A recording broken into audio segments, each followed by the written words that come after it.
이 시간 저희들이 시편 34편을 읽었습니다. 여러분 34편은 다윗이 아비멜렉 앞에서 미친 채 하다가 쫓겨나서 지은 시라는 부제가 달려 있음을 압니다. 여러분 다윗은 실제적으로 하나님을 사랑하고 또 나라를 위해서 열심을 내었던 다윗이었잖아요. 근데 다윗이 그 자기 자리를 탐낸다고 사울 왕이 3,000명의 군대를 거느리고 다윗을 쫓아다니죠. 죽이려고요. 하나님께서 다윗에게 사무엘을 통해서 기름 부음을 알고 하나님이 그를 왕으로 세우신 것을 알고 있던 이 사울은 당연히 하나님 앞에 엎드려 하나님의 뜻을 행해야 돼 맞습니다만, 그러나 인간의 정욕은 자기 자리를 탐한다라고 생각하고 그를 이 땅에서 세상에서 없애야지만이 자기가 평안하다고 얘기하는 거죠. 그래서 이 다윗을 없애려고 쫓아다닙니다. 근데 여러분 다윗이 이제 어디까지 쫓겨가냐면은 이스라엘 땅을 떠나요. 유다 땅을 떠나서 바벨론으로 팔레스타인으로 내려가죠. 그래서 여러분 그곳에 갔는데 이제 아비멜렉 그 왕 앞에서 자기가 미친 척 해야만 되는 그런 슬픔 가운데 빠지게 됩니다. 나라에서는 사울 왕이 죽이려고 하고 또 이렇게 쫓겨난 지역에서는 이 블레셋 땅에서는 또 자기가 미친 척 하지 않으면 죽을 수밖에 없는 그런 상황 가운데로 몰리고 있음을 보게 되죠. 그래서 어그적거리면서 침을 흘리면서 미친 척 하는 거예요. 그의 생명을 보존하기 위해서. 그러고 나서 이제 벗어나라, 쟤를 빨리 쫓아내라 라고 이 아비멜렉 얘기하니까 이제 다행히 생명을 얻고 나와요. 그리고 나서 이 시를 지은 거예요. 그 상황을 우리가 마음 가운데 생각하면서 이 시를 묵상하면 큰 은혜가 우리 가운데 있습니다. 그는 이렇게 34편 1절에서 말합니다. 내가 여호와를 항상 송축하며 내 입술로 주를 항상 찬양하리이다. 아니 그렇게 쫓겨다니는 신세에 하나님의 보호하심을 물론 받았죠. 그런데 그 상황이 녹록지 않죠. 고향으로 집으로 돌아갈 수도 없고 이방 땅에서는 또 이방의 왕이 전번에 이 블레셋을 공격했던 사울은 천천히요 다윗은 만만이라고 했는데 이 다윗이 왔으니 하면서 다윗을 또 그렇게 대우하지 못하고 죽이려고 하고 하니까 어디 이 몸 둘 곳이 없어요. 그럼에도 불구하고 다윗은 오늘 자기와 함께 하신 하나님을 찬양하고 하나님께 영광을 돌리면서 시를 시작합니다. 항상이라는 단어를 붙입니다. 항상 송축하고 항상 찬양하리이다. 어떤 상황이든 내가 이렇게 사울 왕에게 쫓기든 아니면은 이방인 땅에서 내가 이 슬픔을 맞이하든 어떤 상태에 있든 항상 나는 하나님을 찬양하고 하나님을 송축하겠다라고 그는 고백을 합니다. 그러면서 2절 보세요. 내 영혼이 여호와를 자랑하리니 공고한 자들이 이를 듣고 기뻐하리로다. 여러분 다윗은 스스로 자기 자신이 공고한 자라고 다음에 고백을 하거든요. 왜냐하면 6절에 보니까 이 공고한 자가 부르짖음에 여호와께서 들으시고 그의 모든 환난에서 구원하셨도다라고 이 공고한 자가 바로 다윗이거든요. 근데 2절에서는 내 영혼이 여호와를 자랑하겠다라고 말합니다. 그러한 어려운 가운데도 위로를 주시고 마음 가운데 새 힘을 공급해 주시는 함께 하시는 그 하나님을 여호와를 내 영혼이 자랑하겠다. 그런데 나처럼 이렇게 공고한 자들, 삶이 팍팍하고 힘들고 이렇게 너무너무나 무거운 짐으로 느껴지고 그런 상황 가운데 놓인 모든 공고한 자들이 이를 듣고 기뻐하리로다. 어려운 가운데 있지만은 공고함 중에 있지만은 하나님을 찬양하고 하나님을 자랑하고 함께 하신 하나님께 영광 돌리는 나의 모습을 보면서 모든 공고한 자들이 듣고 기뻐하리로다 라고 다윗은 말하고 있습니다. 여러분 다윗이 이러한 경험이 없다 그러면은 만약에 그런 경험이 없는 다윗이 이러한 시를 썼다 그러면 많은 사람들은 그렇게 말할 겁니다. 자기가 공감에 처하지 않았기 때문에 모를 거라고. 그냥 입술로만 그렇게 하나님을 찬양하고 자랑하고 한다라고 그렇게 말할 거예요. 그러나 여러분, 지금 다윗이 이러한 형편 가운데 있으면서도, 이러한 어렵고 고난 가운데 있으면서도 주님을 찬양하고 주님을 자랑하는 모습을 본다 그러면은 이 말씀을 읽는, 이 시편을 읽는 모든 공관자들이, 하나님의 백성들이, 힘들고 지쳐있는 그들이 이 말씀을 통해서 그들이 기뻐하고 즐거워할 것이다라고 지금 다윗은 말하고 있음을 보게 됩니다. 다윗은 그 힘들고 지친 자들을 자기에게로 불러들입니다. 그래서 우리 함께, 나와 함께 여호와를 광대하시다 하며 함께 그의 이름을 높이세. 여러분, 다윗이 있는 지금부터 3000년 전에 있었던 그 다윗 때부터 지금까지 3000년 동안 이 시편을 읽는 모든 사람들, 공간 사람들은 그때 당시 다윗과 함께하며 연합하며 하나님을 노래하고 하나님의 이름을 높이고 여호와는 광대하시다, 광대하신 하나님을 함께 찬양하자라고 지금 우리를 불러드리는 거예요. 이 시편을 읽는 저와 여러분으로 하여금 지금 다윗과 함께 하나님은 위대하시고 하나님은 존귀하시며 하나님은 광대하시며 하나님은 존귀함을 받으시기에 합당하신 분임을 함께 찬양하자라고 다윗은 독자들을 불러들이고 있음을 보게 됩니다. 그러면서 다윗은 내가 여호와께 간구하매 내게 응답하시고 내 모든 두려움에서 나를 건지셨도다 하면서 살아계신 하나님의 손을 우리에게 소개합니다. 아비멜렉 앞에서 미친 척하면서 수염을 적시도록 침을 흘리면서 행하면서도 그의 내면에서는 하나님을 향하여 기도가 있었음을 보게 됩니다. 그러한 상황 가운데 하나님은 다윗의 그 기도를 들어주시고 아비멜렉의 생각을 바꾸어 그를 죽이지 않고 미친 자라라고 쫓아내는 그러한 은혜를 다윗이 입었음을 알게 합니다. 여러분, 어떠한 환난 가운데 있더라도 우리의 영혼은 하나님을 향하여 부르짖는 그러한 내면의 기도가 하나님 앞에 있기를 원합니다. 하나님 우리의 중심을 보시고 하나님의 가장 좋은 방법들로 하나님 우리를 건져내시고 이루시기 때문에 그렇습니다. 그래서 다윗은 이렇게 말합니다. 7절 보십시오. 여호와의 천사가 주를 경외하는 자를 둘러 진치고 그들을 건지시는도다. 이걸 다윗은 본 거예요. 하나님이 급하게 여호와의 천사들을 파송해서 하늘의 군대로 둘러 진치고 하나님께서는 그를 건져내시고 누구를요? 여호와를 경외하는 자를, 하나님을 찬양하고 여호와는 광대하시다라고 외치며 송축하는 그들을 하나님은 보호하시고 지키신다 라고 다윗은 그의 경험을 통해서, 체험을 통해서 우리에게 가르쳐주고 있음을 보게 됩니다. 너희는 여호와의 선하심을 맛보아할지어다 그에게 피하는 자는 복이 있도다. 내가 증인이니까 하면서 다윗은 지금 말하고 있는 거예요. 여호와께 피하는 자는 복이 있고 여호와의 선하심을 맛보게 될 것이다. 그 흡족한 하나님의 은혜를 누리게 될 것이다라고 다윗은 우리에게 가르쳐줍니다. 저와 여러분의 피난처는 우리 주님입니다. 주님의 그늘 아래 늘 우리가 피하기를 원합니다. 그러면은 주님께서 이루 말할 수 없는 하나님의 그 선하심을 우리에게 부어주셔서 우리가 목도하고 뿐만 아니라 맛보아 안다라는 것은 바로 체험한다라는 것이죠.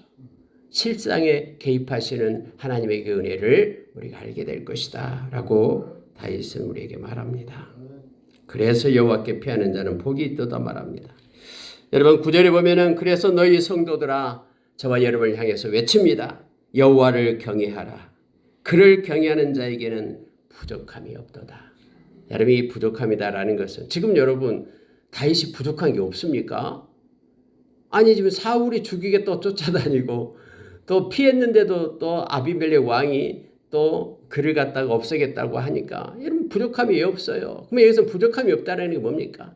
어떠한 상황 가운데서도 하나님이 우리의 목자가 되시니까, 주님이 우리와 함께하니까, 개입하시니까 주님께 맡기면 그를 경외하는 자에게는 주님이 알아서 행하신다라고 우리에게 가르쳐 준 거예요.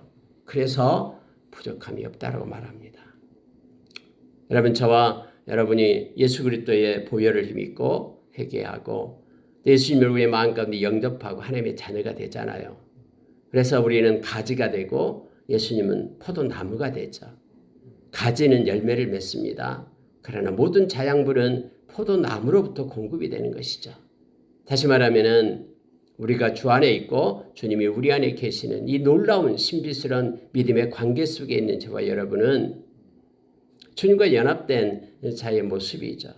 그럴 때는 주님의 그 모든 것들이 우리에게 함께 하시며 공급되기 때문에 우리가 부족함이 없는 것입니다. 주님과 연합된 자는 주님의 것으로 사는, 주님이 붙들어주기 때문에 모든 걸 의탁하고 나갈 때 부족함이 없다라고 고백할 수 있습니다. 여호와를 경외하라. 그를 경외하는 자에게는 부족함이 없도다. 젊은 사자는 궁핍하여 줄일지라도. 왜요? 젊은 사자는 지가 힘이 있지만은 지가 공급해야 되거든. 젊은 사자는 지가 뭔가를 찾아야 되고 또 얻어야 되고 자기가 다 알아서 해야 되거든요. 그래서 젊은 사자는 궁핍해요. 궁핍할 때가 있습니다. 그러나 여호와를 찾는 자는 모든 좋은 것에 부족함이 없으려. 왜요?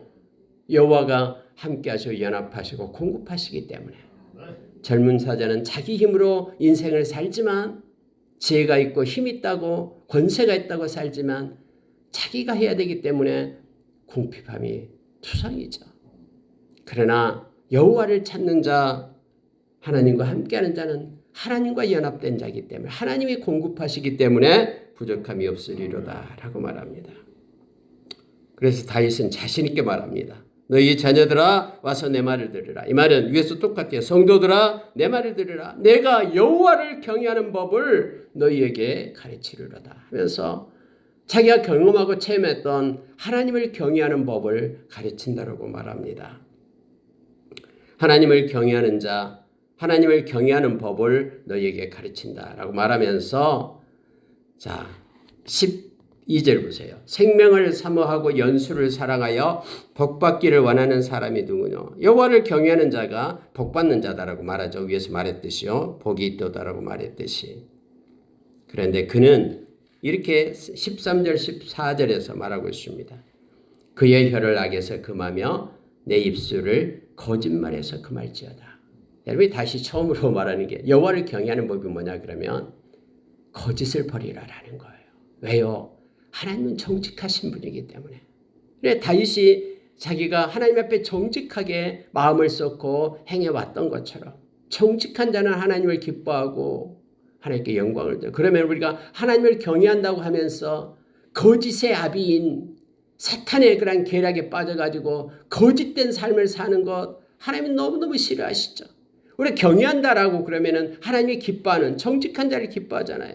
입술에 정직을 가지고 사는 것이 하나님을 경외하는 법이다라고 먼저 가르칩니다. 여러분, 하나님께서는 미가서 6장 8절에서 하나님이 원하시고 소망하는, 하나님이 원하시고 기뻐하는 자의 모습을 말할 때 첫째 정의를 행하며 이거죠. 정직하게 사는 것입니다. 두 번째는 인자를 사랑하며 하나님의 그 사랑으로 긍휼을 가지고 사는 것. 세 번째는 겸손하여 하나님과 동행하는 것. 이렇게 말하고 있잖아요. 역시 다윗도 오늘 처음으로 하나님을 경외하는 법이 뭐냐면은 바로 정직하고 올곧게 사는 것이다. 하나님의 자녀답게. 이렇게 말합니다. 두 번째로는 악을 버리고 선을 행하며 이렇게 말하죠. 선을 행하라. 악에는 선한 데는 지혜롭고 악한 데는 미련하라 라고 말합니다. 16, 19 로마서 16장 19절 찬양도 있잖아요. 하나님은, 하나님의 백성은 하나님이 기뻐하는 선을 행하기를 하나님이 원하시고, 이게 경외함이에요. 하나님이 기뻐하는 거 하는 것이 경외함이죠. 하나님을 말로는 경외한다고 하면서 하나님이 싫어하는 것만 행한다 그러면 경외한 것이 아니겠죠. 그렇죠? 디도서 2장 14절의 말씀처럼 예수님께서 십자가에 죽으신 이유가 우리가 그 보혈을 힘입고 하나님의 자녀가 되어서 하나님의 기뻐하는 선한 일을 많이 하기 위하여. 마태복음 5장 13절의 말씀처럼 너는 세상에 비치고 너희는 세상에 비치고 소금이다라고 말합니다. 그래서 세상에서 소금과 빛된 삶으로 인하여 하나님께 영광 돌리게끔 우리를 그렇게 세우시고 인도하고 있음을 보게 됩니다. 선을 행하는 것이 하나님을 경외합니다. 그 다음 화평을 찾아 따를지어다 이렇게 말하죠. 저와 여러분의 직분이 있죠. 뭐 목사, 장로, 권사, 집사 이런 직분 말고요. 하나님께서 우리에게 주신 직분이 있다라고 말합니다. 그 직분이 바로 고린도후서 5장 17절 이하잖아요. 저와 여러분은 화목의 직분이 있는 거예요. 저와 여러분은 피스메이커가 되는 거예요. 생명의 통로가 되고 그래서 이 주의 복음의 통로가 되어서 많은 사람들이 하나님으로부터 떠나 있고 원수진 그들이 하나님께로 돌아오게 해서 하나님과 화목시키는 이 화목의 화평의 직분을 가진 자죠. 예수 그리스도가 그랬듯이 예수 그리스도를 따르는 제자인 저와 여러분도 그랬죠. 우리가 하나님과 원수되었는데 죄 때문에 이 죄의 벽을 우리 주님께서 생명으로 헐고 하나님과 우리를 화목시키신 분이 우리 주님이시잖아요. 그래서 예수님을 화목의 제물이라고 말씀하잖아요. 근데 이 직분을 저와 여러분, 먼저 생명 얻는 저와 여러분에게 이 직분을 주셨거든요. 그래서 화평을 따르라. 피스메이커를 얘기합니다. 어디를 가든 우리가 피스메이커가 되어야 됩니다. 트러블 메이커가 되어서는 안 됩니다. 하나님이 싫어하는 것이 바로 7가지가 있다라고 말하면서 이 거짓된 마음, 교만한 눈 뭐 쭉 나오잖아요. 그러면서 마지막이 이간질하는 것 하나님이 싫어한다라고 말씀하고 있죠. 잠언에서요. 자, 여러분 여기에서 이제 화평을 찾아서 따라라라고 말합니다. 하나님이 기뻐하는 것. 거짓을 버리고 선을 행하며 화평의 사람, 화평을 따르는 것을 하나님은 기뻐하고 이것이 바로 하나님을 경외하는 법이다라고 다윗은 우리에게 가르쳐 줍니다. 여러분 디모데후서 2장 22절에서 바울사도는 디모데에게 그렇게 말하잖아요. 나는 깨끗한 마음으로 주를 부르는 자들과 함께해라. 그러면서 의와 믿음과 사랑과 화평을 따르라 라고 말합니다. 이 화평을 따르는 것 우리의 직분을 감당하는 것입니다.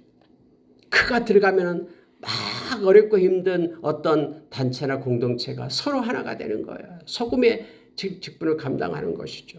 이것이 하나님이 기뻐하는 삶임을 경외하는 삶임을 다윗은 말해줍니다.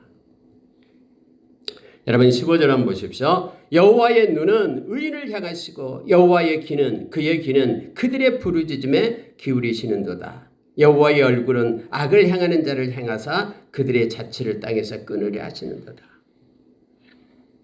여러분 하나님의 눈은 항상 하나님의 백성인 저와 여러분에게 고정되어 있고요. 하나님의 귀는 저와 여러분의 귀에 저와 여러분의 입술에 말에 하나님은 언제나 귀를 기울이십니다. 그래서 여러분 우리가 야고보 선생님은 의인의 간구는 역사하는 힘이 있다고 말하죠. 우리가 기도할 때 하나님의 백성이 엎드려 간구할 때 하나님은 다 받으시고 영광 받으시고 행하시는 하나님 되심을 우리가 기억하기를 원합니다. 하나님의 얼굴은 물론 얼굴이 우리를 향한다라는 것은 하나님의 은혜를 우리에게 입힌다라는 거예요. 그러나 악인에게 얼굴을 향할 때는 하나님의 진노하심이 그에게 임한다라고 말합니다. 여러분 18절부터요 22절까지 읽고 마치도록 하겠습니다. 여호와는 마음을 상한 자를 가까이 하시고 충심으로 통회하는 자를 구원하시는도다. 하나님은 애통하는 심령을 하나님이 기뻐하신다라고 시편 51편에서도 말해주고 있죠. 통회하는 심령을 하나님께서는 가까이 하십니다. 그리고 구원하십니다. 누가복음 18장에서 바리새인과 세리가 기도할 때 세리는 가슴을 치면서 하나님 앞에 애통하고 통회하죠. 하나님은 그가 의롭다라고 인정했다라고 우리 주님 우리에게 가르쳐줍니다. 마음을 통회하며 애통하며 하나님 앞에 우리의 죄를 자백할 때 하나님은 기뻐하시며 하나님은 함께하시며 건져주심을 알게 됩니다. 여러분 19절을 보면은 의인은 고난이 많으나 여호와께서 그의 모든 고난에서 건지시는도다. 여러분 왜 의인이 고난이 많을까요? 불의와 타협하지 않기 때문에요. 여러분 불의와 타협하면은 쉽잖아요. 그냥 좋은 게 좋다고 하면서 그냥 거저 불의와 타협하면은, 근데 여러분 우리는 타협이 안 되는 거예요. 왜요? 하나님이 싫어하니까. 말씀이 맞고 있으니까 불의와 타협이 안 되는 거예요. 그래서 의인에게는 고난이 있습니다. 근데 여러분 그 의인의 고난 가운데는 누가 계시냐면은 우리 주님이 계셔요. 이 다윗이 이것을 알거든요. 그래서 다윗이 우리에게 가르쳐준 내용이 바로 19절이에요. 의인은 고난이 많아요. 적당히 살지 않으니까. 아닌 건 아닌 거니까. 말씀이 아니라 그러면 멈춰 서니까. 근데 여러분 여호와께서 그 모든 고난에서 건지신다라는 거예요. 주님이 함께 하시기 때문에 다윗처럼, 다윗이 막 고난 가운데 있잖아요. 어려움 가운데요. 그래도 주님이 함께 하면서 건져주신다라는 거예요. 이것을 다윗은 우리에게 가르쳐 줍니다. 우리가 예수 믿는다고 우리에게 오는 고난이 막 도망가 버립니까? 아니요. 예수 믿어도 똑같은 고난이 옵니다. 그러나 예수 믿는 이들에게는 달라요. 뭐가 다르냐면은 주님이 함께하기 때문에 고난 가운데도 기쁨으로 찬양할 수 있는 힘은 주님이 함께하기 때문이에요. 좁은 길을 걸어도 우리가 밤낮 기뻐하는 것은 성령께서 우리와 함께 하시기 때문이다라고 우리가 찬양하잖아요. 20절을 보십시오. 그의 모든 뼈를 보호하시며 그 중에서 하나도 꺾이지 아니하도다. 하나님의 보호하심이 있다라는 거예요. 모든 뼈를 보호하신다라는 것은 하나님의 섬세함을 말합니다. 하나님은 섬세하게 뭐 큰일은 내가 하고 적은 일은 네 알아서 해라 이게 아니에요. 하나님은 섬세하게 우리의 삶 가운데 개입하시는 하나님 되심을 우리가 기억하기를 원합니다. 자, 21절 보기 바랍니다. 세상이 움직이는 이치를 말하고 있습니다. 악이 악인을 죽일 것이라. 여러분 그래요. 악한 자가요. 심판받을 때는 더 악한 자가 나타나가지고 그 악한 자를 심판합니다. 뭐 이게 역사적으로 많이 나타나죠. 악이 악인을 죽여요. 왜요? 하나님이 그렇게 허락하기 때문에요. 의인을 미워하는 자는 벌을 받으리로다. 부끄러움과 수치를 당하게 되고요. 하나님 백성을 음해하고 하나님의 백성을 힘들게 하고 지치게 하는 이들, 그들은 모든 고난을 받게 됩니다. 벌을 받게 됩니다. 왜냐하면 약속이 있기 때문에. 하나님이 약속하셨거든요.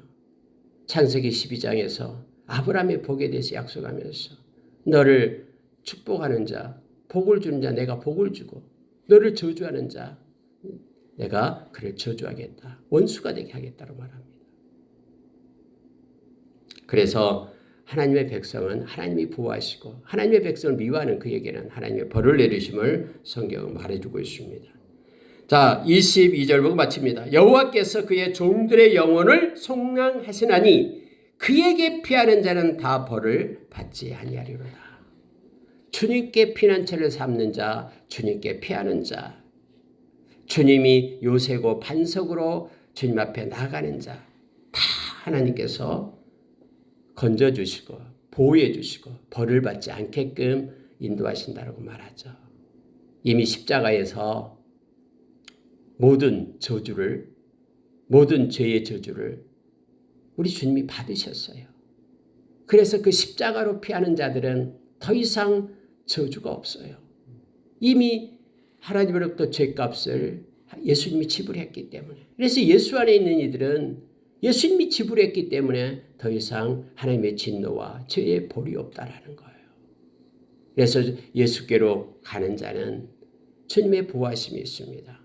그리고 모든 죄값을 주님이 지불했기 때문에 속량을 받는다라고 말합니다. 오늘 여호와께서 그 종들의 영혼을 속량하시나니 왜요? 이미 죄값을 예수님께서 지불했기 때문에 우리를 죄에서 속량해 주십니다. 이 다윗은 이렇게 이 22절을 썼지만은 예수 그리스도를 통해서 우리에게 속량이 있다라는, 우리는 이미 신학시대에 살고 있는 저와 여러분 왜 이 말씀이 옳은지를 깨닫고 있어요. 예수님 때문에 저와 여러분이 속량함을 받는 것입니다. 그리고 더 이상 우리에게는 죄의 저주가 없고 생명의 성령의 법이 죄와 사망의 법에서 우리를 구원했다라고 해방시켰다라고. 그래서 우리는 정죄가 없다라고. 우리가 로마서 8장 1절에서 이 말씀을 보고 알고 깨닫게 됩니다. 말씀 마치겠습니다. 오늘 여러분 어려운 상황에 있지만은 공고한 자들 가운데 다윗이 있지만 하나님을 찬양하고 경배하는 것은 주님이 함께 하시기 때문에 그렇습니다. 우리에게 경외하는 법을 여호와를 경외하는 법을 다윗은 체험을 통해서 가르쳐 줍니다. 정직하게 살며 하나님이 기뻐하는 선을 행하며 그리고 화평을 따르는 자로 우리가 살 것을 요청합니다. 오늘 하루도 우리 주님과 동행하며 우리 주님께 우리 하나님께 영광을 돌리는 올곧고 정직하게 사는 하루가 되기를 예수의 이름으로 축원합니다. 아멘. 같이 기도하겠습니다.